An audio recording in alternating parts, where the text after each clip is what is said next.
Sejam todos bem-vindos a mais um podcast aqui na Zoomcast.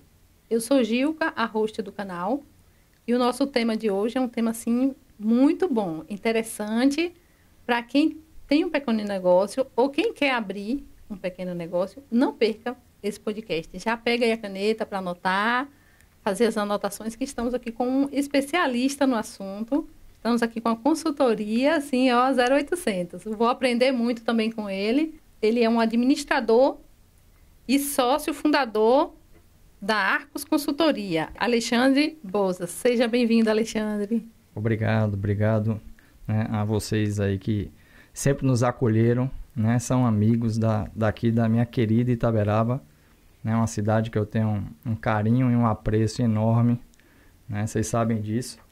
E para mim vai ser uma honra e um prazer, né, ter esse momento aqui de bate-papo, né, e de contribuição com esses conteúdos que eu entendo que são relevantes, né, para o empreendedor, para o potencial empreendedor, para quem deseja realmente empreender e quem está empreendendo e está cheio de dúvidas, né? Sim, vai ajudar muito. Então a gente agradece você ter aceitado esse convite. Vai tirar muitas dúvidas aí. Aproveitem, viu, gente? Não é todo dia que a gente tem assim uma consultoria 0800. Então, Alexandre, para iniciar assim o financeiro, vamos falar sobre o financeiro e vamos falar quais os obstáculos para esse pequeno negócio, quais as dores, as maiores dores. Eu costumo sempre dizer nas consultorias que finanças não é causa, finanças é consequência, né? Acho que às vezes as pessoas, nós somos muitas vezes procurados por dores na área financeira, mas quando a gente vai fazer um diagnóstico, um raio-x da empresa, a gente vai entrando no dia a dia e vê muitas vezes que as dores estão lá na gestão de pessoas, está lá na falta de processos, está lá em uma gestão comercial ineficiente, e isso vai replicar, né, em finanças. Mas os principais obstáculos que a gente percebe no dia a dia, primeiro, é o empreendedorismo por necessidade. A gente percebe que as pessoas, elas não veem perspectivas e muitos negócios nascem a partir dentro desse contexto.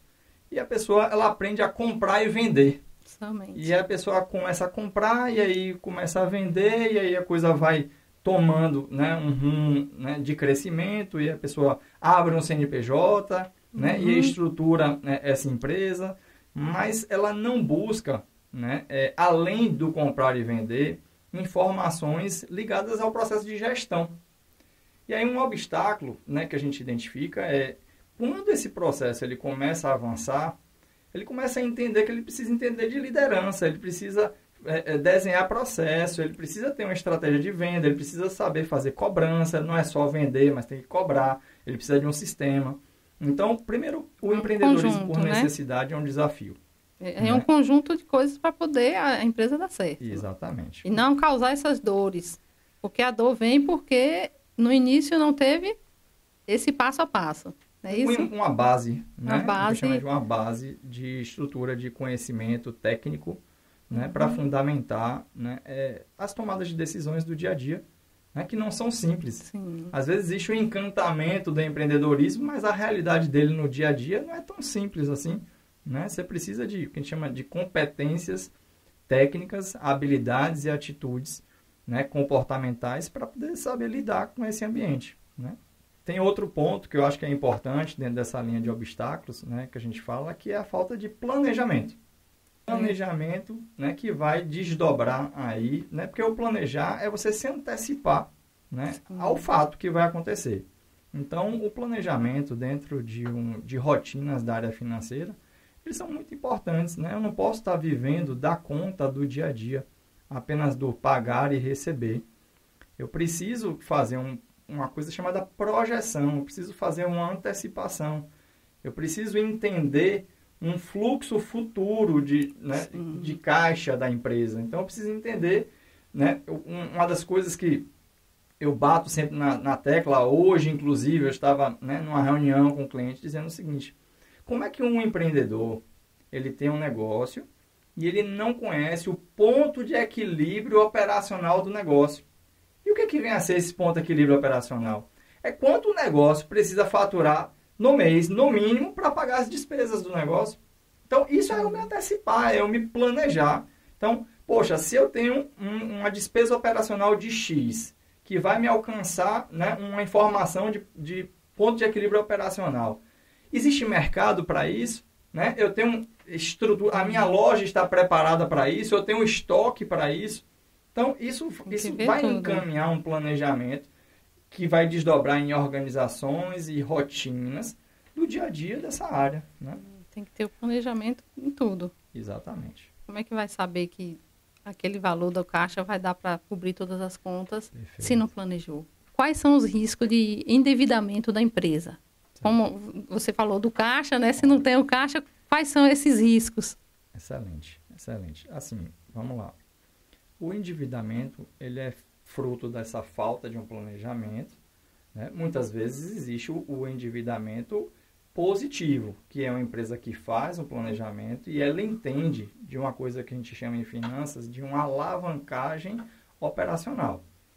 Né? Então, o endividamento, dentro de um conceito clássico econômico que diz o seguinte: você, antes de receber, né, você faz uma compra, toma um crédito, recebe a mercadoria, vende, recebe do cliente, faz o caixa e paga esse endividamento antes disso e tem o seu resultado. Isso está na teoria clássica da economia. Isso, de uma forma orgânica, é extremamente positivo. Porque ele vai ter o dinheiro para pagar com o que vendeu e ainda vai sobrar o lucro. Perfeito, um pouquinho. Perfeito. A questão toda tem uma coisa na gestão financeira chamada ciclo financeiro de negócio. Muitas vezes você pode ter um negócio que você compra à vista e vende à vista. Uhum. Então, o seu ciclo financeiro ele é curto. Eu comprei, né, paguei, vendi, recebi. Então, eu gero caixa. Sim. A minha necessidade de endividamento, de captar recurso, ela acontece quando? Ela acontece quando eu compro num curto prazo, né? E vendo, compro e pago no curto prazo e vendo para receber no longo prazo. E aí esse ciclo financeiro ele aumenta. Então eu preciso de um recurso que as pessoas chamam de capital de giro de negócio para poder sustentar esse ciclo financeiro ao longo do tempo, para honrar os fornecedores até aquele dinheiro entrar na minha conta novamente. Ou também um endividamento para o crescimento. Né? Eu estou crescendo, eu preciso comprar mais estoque e não tenho caixa para isso. Então, eu tenho que captar um recurso também para investimento de estoque. Ou para um investimento de ativo imobilizado. Eu tenho uma loja de 20 metros, estou crescendo, preciso me endividar para ir para uma loja de 100 metros, porque o negócio está tomando uma proporção de mercado interessante. Então, sendo que esse endividamento também tem que ter o planejamento, né? Para cobrir aquele empréstimo que fez. Perfeito. Então, assim, eu estou trazendo primeiro um olhar de endividamento positivo, que ele é natural, né? Ele faz parte de um ciclo de crescimento, porque muitas vezes não é possível crescer sem tomar uma dívida. Né? Tem uma máxima que diz que você vai crescer se você tomar uma dívida. Você toma um passivo para construir um ativo. Né? Isso o mercado fala sobre isso. Porém, se você não tiver um estudo de viabilidade daquela tomada de recurso, se não tiver claro, realmente tem mercado para essa expansão, tem mercado para comprar mais, eu tenho resultado no final do mês para pagar aquela conta que a gente chama de serviço da dívida, que eu tomei o recurso, eu preciso devolver esse recurso. Então, como é que eu me organizo? Como é que eu me planejo? Como é que eu calculo essa capacidade de tomar dívida? E aí o que a gente encontra muitas vezes, né, são as facilidades para vender dificuldades. Né? E aí, o que são essas facilidades? Às vezes são os pseudos créditos fáceis. Tem excelentes relacionamentos com bancos, com gerentes, mas muitas vezes a gente sabe que o mercado ele tem uma facilidade ali, não, eu tenho esse recurso, você tem esse crédito, e a pessoa toma esse recurso sem avaliar nem se a margem dela consegue pagar aquele custo de capital. Então, o que a gente vê é que as pessoas, muitas vezes, elas são se encantam com essa oportunidade de um crédito fácil, né? Não planejam, tomam esse crédito, às vezes desviam esse recurso do negócio para outra coisa, às vezes para uma conta pessoal, para um bem pessoal, mas aí depois todos os meses no caixa da empresa aquela conta vem. E aí eu costumo ver empresas que têm resultado operacional, porém o resultado operacional não paga a dívida. E aí entra no que a gente chama da bola de neve do endividamento, que eu não consigo pagar. Aí sabe o que acontece? Eu procuro um crédito num outro banco para tapar... Cobrir aquela parcela, não é aquele, para tapar aquela parcela. Aí eu estou tomando uma nova dívida. E aí, ao invés de ter uma, eu começo a ter duas. Aí, daqui a pouco, o meu fluxo de caixa já não paga as duas parcelas por conta daquele custo de capital. Tem que ter mais um. Preciso tomar mais uma. Aí, quando a gente vê, a pessoa está com crédito em 4 bancos, né? E aí, aquela quantidade de parcela do mês engole o caixa, engole o resultado do negócio. Essa falta de educação financeira, essa falta de avaliação, né, de resultado, essa conta, né, mais planejada, coordenada, orientada, é o que minimiza o risco do endividamento. Tá? Muitas empresas fecham, né, antes de 1 ano, 2 anos. Ela não aguenta por conta dessa falta de planejamento também. Isso. E qual conselho você daria para essa empresa que está querendo crescer e está precisando pegar esse empréstimo? Vamos lá. A pergunta ela foi ampliada, eu vou começar com ela aberta para a empresa, né? Os 2 anos, né? Os 2 anos, ela é uma estatística, né? Federal, né? Em 2 anos, a cada 10 empresas que abrem, 5 não sobrevivem.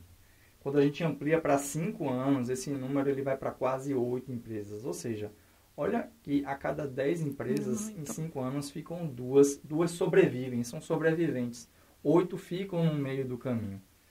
E aí, para justificar isso, porque a gente precisa entender a causa raiz. Sim.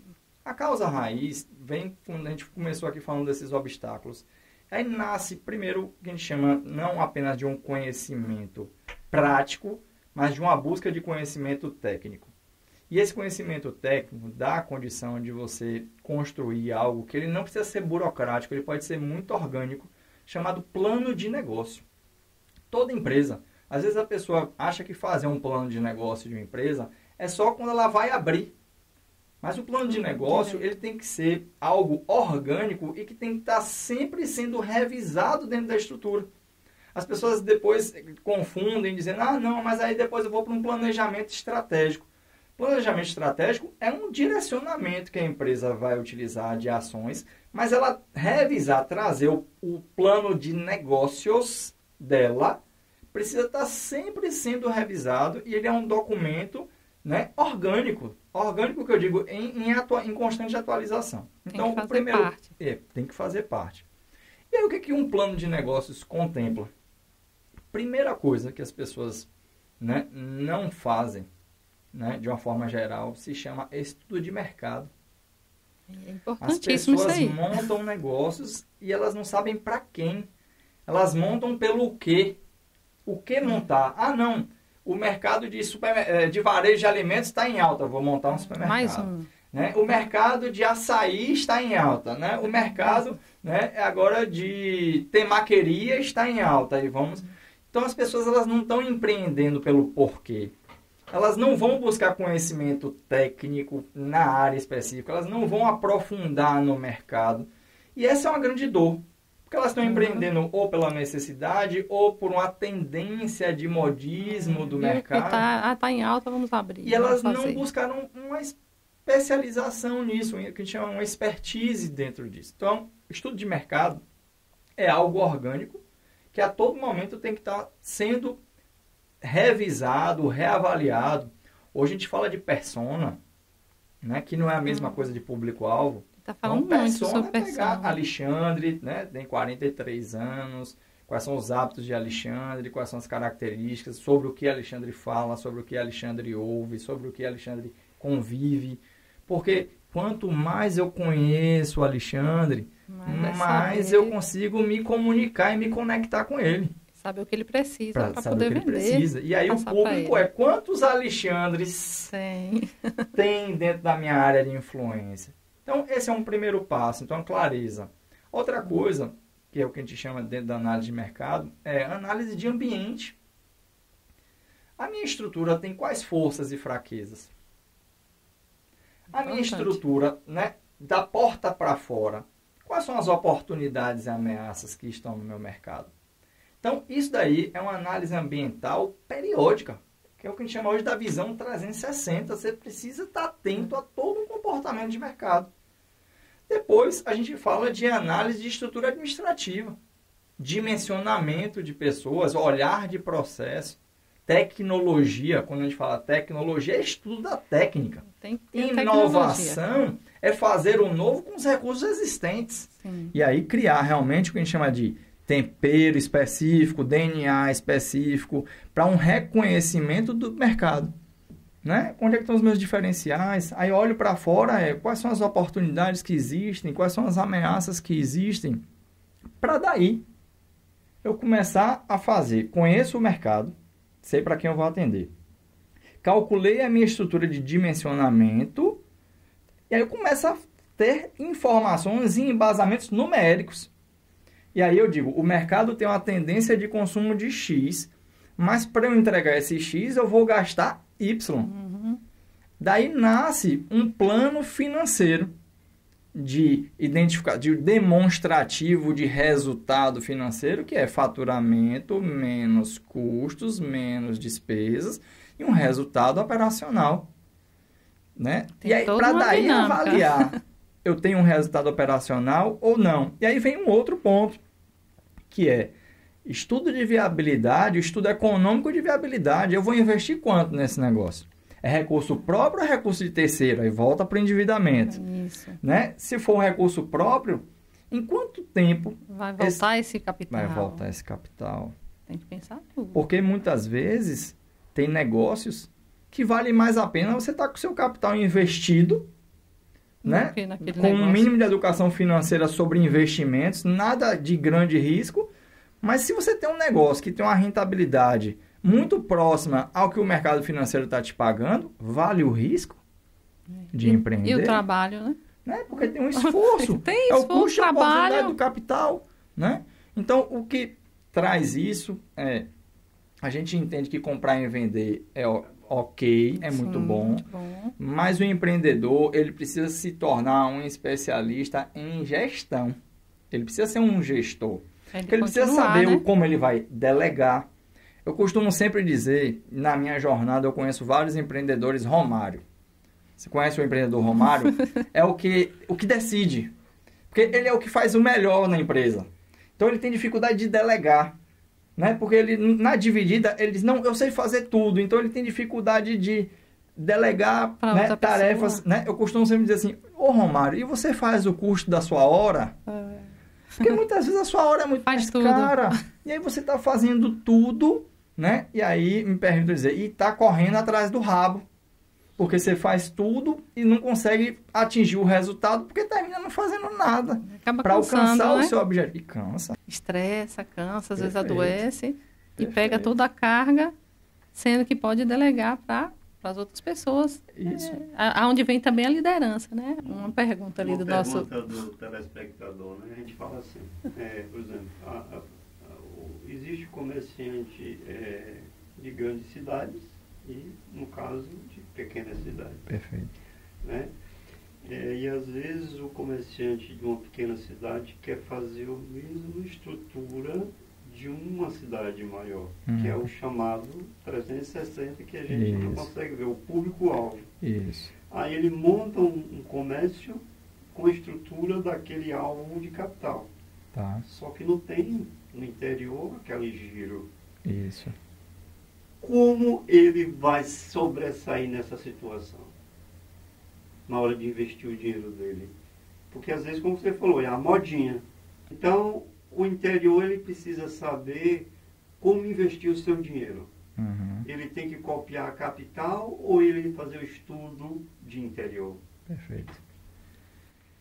eu vou além disso. Ele não precisa fazer o estudo do interior. Às vezes ele precisa fazer o estudo do bairro, da rua que ele está inserido. Porque tem uma coisa, estamos falando de comércio, nesse exemplo aqui, de um varejo. Um pequeno negócio. Porque empresas de serviço muitas vezes não têm essa necessidade de ponto, né? Verdade. Ponto comercial. Mas vamos trazer a sua pergunta voltada para um estabelecimento comercial de varejo. E vou trazer o exemplo, às vezes, de um centro comercial. Tem corredores de centros comerciais que atendem perfis de públicos diferentes, muitas vezes no mesmo ambiente. Então, assim, eu acho que o primeiro passo é essa clareza da persona, independente de área geográfica. Claro que a área geográfica ela vem, porque muitas vezes os comportamentos sociais eles estão atrelados à rotina que você convive. Sim. Né? Se você está num ambiente que você conhece o seu território, facilita muito essa sensibilidade para essa persona dentro dos comportamentos sociais que ela tem.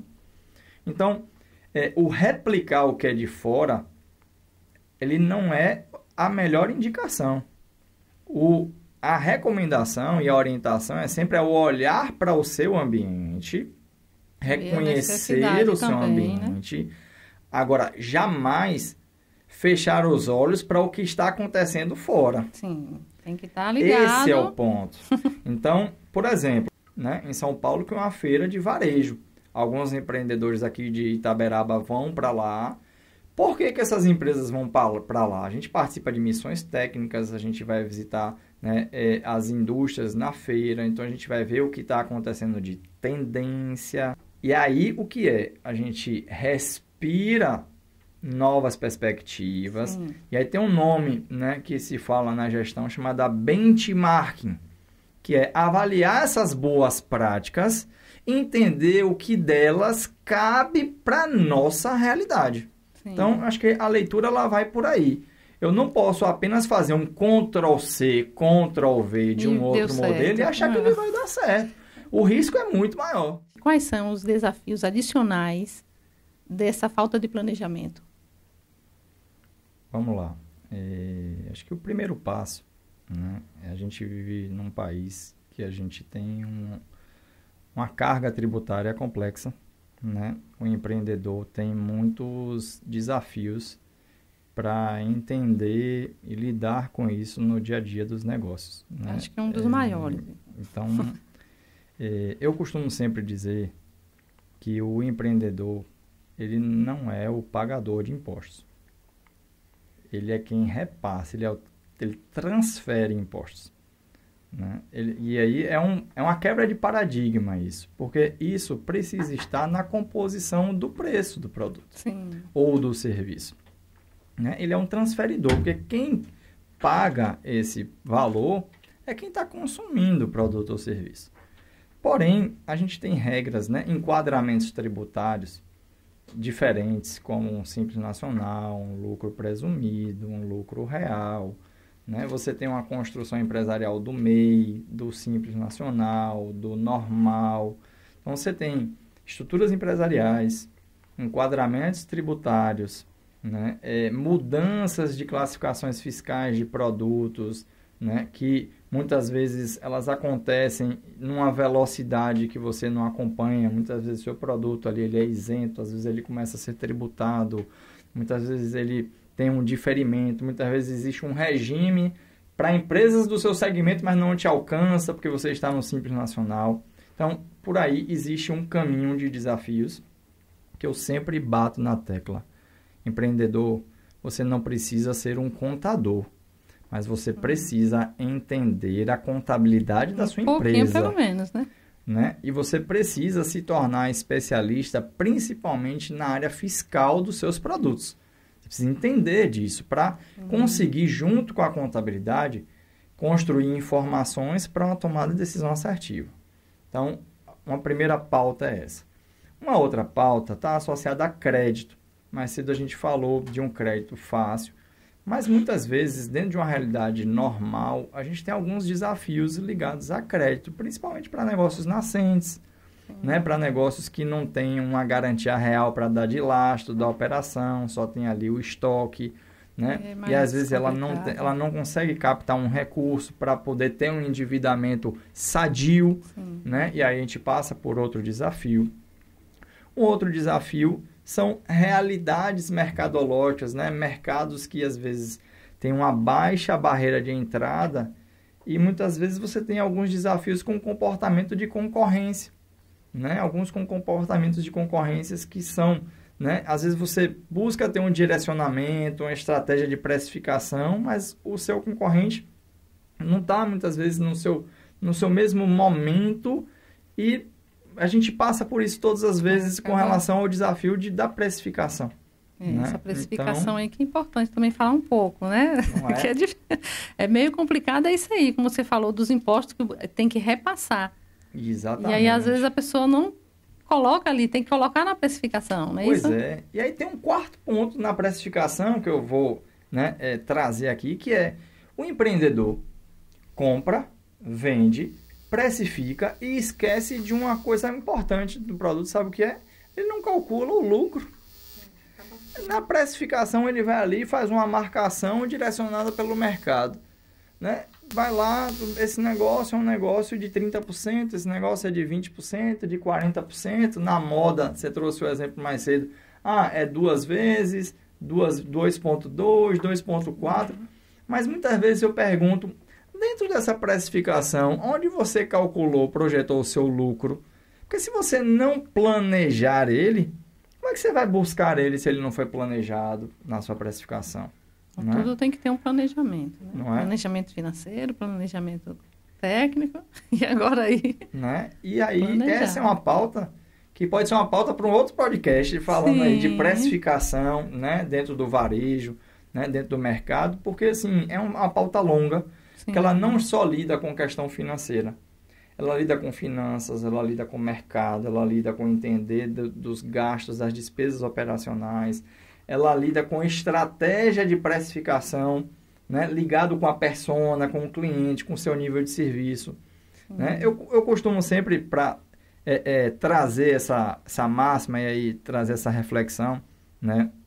Conto sempre essa história. E quando a gente começou a trabalhar com consultoria, um dos primeiros clientes que a gente atendeu, a gente foi procurado e o cliente disse, olha, Alexandre, eu estou com esse desafio aqui. Minha empresa fatura 50 mil, né? Eu tenho uma margem de 30%, ou seja, 15 mil, e tenho uma despesa de 12 mil. Então, se 15 mil é a margem e 12 mil é a despesa, era para esse negócio deixar um resultado mensal de 3 mil, correto? Eu digo, correto. Aí ele falou, me diga onde está esses 3 mil, que eu nunca vi. Nem e todo achou. mês eu preciso colocar dinheiro no meu negócio, né? E aí me trouxe o desafio, né? E aí eu fui trazendo para ele uma questão de, assim, por etapas. Aí eu digo, o senhor consegue me evidenciar que os 12 mil é a sua despesa mensal? Ele está aqui, né? Tinha planilha com os cálculos, médio mensal, dava os 12 mil. Aí eu fiz a pergunta para ele. O senhor me falou que tem uma margem de 30%, não foi? Eu falei, foi. Como é que o senhor precifica seu produto? Aí ele chegou para mim e falou, um produto que eu compro por 10, eu vendo por 13, como o mercado faz. Eu tenho um produto de 20, tenho um produto de 30, tenho um produto de 40, mas a minha média é os 30. Aí eu falei para ele, e se eu te disser que os seus 30 que você acha que é 30 não é 30? Aí ele olhou para mim, por quê? Eu falei, vamos fazer uma conta. Você comprou o produto a 10 e vendeu o produto a 13. Ninguém discute que sua margem é R$3. Ok? Ok. R$3 é 30% de 10. É uma marcação. Porém, você paga imposto sobre 10 ou sobre 13? Ele sobre 13. Você paga cartão sobre 10 ou sobre 13? Sobre 13. Se você paga uma comissão, você paga sobre 10 ou sobre 13? Sobre 13. Eu falei... Isso é porque a margem ela tem que ser calculada sobre vendas e não sobre compra. Então, você precisa saber o quanto 3 representa sobre 13. Daí, você vai saber quanto é a sua margem. E aí, ele foi na calculadora e falei, vamos fazer agora 3 dividido por 13. E aí, quando ele calculou, ele viu lá que só apareceu na calculadora 23%. E aí, a gente foi lá e disse assim, vamos agora fazer a simulação do resultado do seu negócio dos 50 mil, ao invés de 30 a 23, quando fomos na calculadora, os 23% só apresentou ali 11.500. E aí os 11.500 não pagavam os 12. Né? De lá para cá, isso se tornou uma missão na minha vida, porque é muito comum a gente ver negócios falirem, né? Não sobreviverem, porque ele não sabe precificar, ele não tem um cálculo, né? Ele não sabe quanto a despesa representa sobre o faturamento, ele não sabe fazer essa precificação, o quanto ele precisa vender baseado na margem que ele tem. A falta de conhecimento. Uma falta de conhecimento, é uma dor da falta de conhecimento. Perfeito. E para a pessoa ter essa educação nessa área financeira, para ele aprender, para ter esses benefícios dessa pequena empresa. Olha, assim, a gente costuma dizer que os fundamentos da matemática, a gente aprende ele, né, lá na nossa formação hoje, que a gente chama, na minha época, do ensino primário, né? Primário. Hoje já é, né, educação infantil, Fundamental 1, né? Eu tenho um filho agora que está no Fundamental 1, então... As bases, eles estão na matemática lá, o mais e menos, né? Você vê que eu não fiz nenhuma conta com ele, além de mais, menos, dividir e multiplicar, né? Mas eu percebo que o primeiro passo dentro do ambiente empresarial, que a gente fala do estudo do empreendedorismo, né? O estudo de comportamento empreendedor, de ferramentas de gestão, existe hoje. Assim, eu primeiro tenho que ser pragmático e orientar a minha formação empresarial, né? Eu fiz uma formação em administração de empresas, que é um curso que ele busca realmente trazer todas as áreas de um negócio, né? Dentro de uma estrutura da parte administrativa, operacional, tributário, marketing, processos, pessoas. A pessoa precisa entender do que a gente chama das funcionais de um negócio. Mas a pessoa não tem interesse, ou não, por qualquer motivação, de não ir para uma graduação. Hoje, graças a Deus, a gente tem muito conteúdo bom, de qualidade, disponível, gratuito no mercado. Sim. Né? Seja através de podcasts como esse, através, né, de YouTube com cursos, treinamentos. Tem muita gente boa. Só é buscar, né, esse conhecimento. Buscar o conhecimento. Agora, o que não pode é se conformar com a ausência de conhecimento.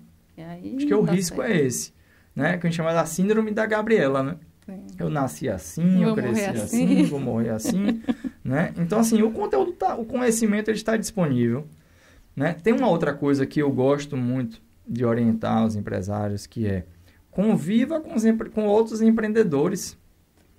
Troque informações, né? Informações práticas, informações, as dores, né? Uma das coisas que me fez, né, me inserir de uma forma muito positiva no ambiente da consultoria foi ser empreendedor, ter uma jornada empreendedora. Saber onde é que aperta, né? Aquele onde calo, o calo aperta, onde uma dói. sensibilidade nessas dores. E aí eu sempre costumo trazer que a minha jornada, ela começou também da tentativa e erro, né? Muito jovem lá, com 14 anos, numa empresa familiar. Mas que eu senti essas dores e fui buscar uma formação técnica. E essa formação técnica, junto com a experiência prática, me trouxe a um lugar, né, de compartilhar, de contribuir. E isso também vem dessa troca com outros empreendedores, com outras pessoas que vivem, né, nesse ambiente. Tudo é válido, né? E quem não tem esse curso que você tem, como, eu não fiz administração, não estou acertando fazer a minha empresa, mas tem as mentorias. Isso. Como é uma mentoria na prática? Vamos lá. Na realidade, uma mentoria na prática, né, a mentoria enquanto princípio, ela traz você para um lugar de buscar uma orientação de alguém que já passou por isso.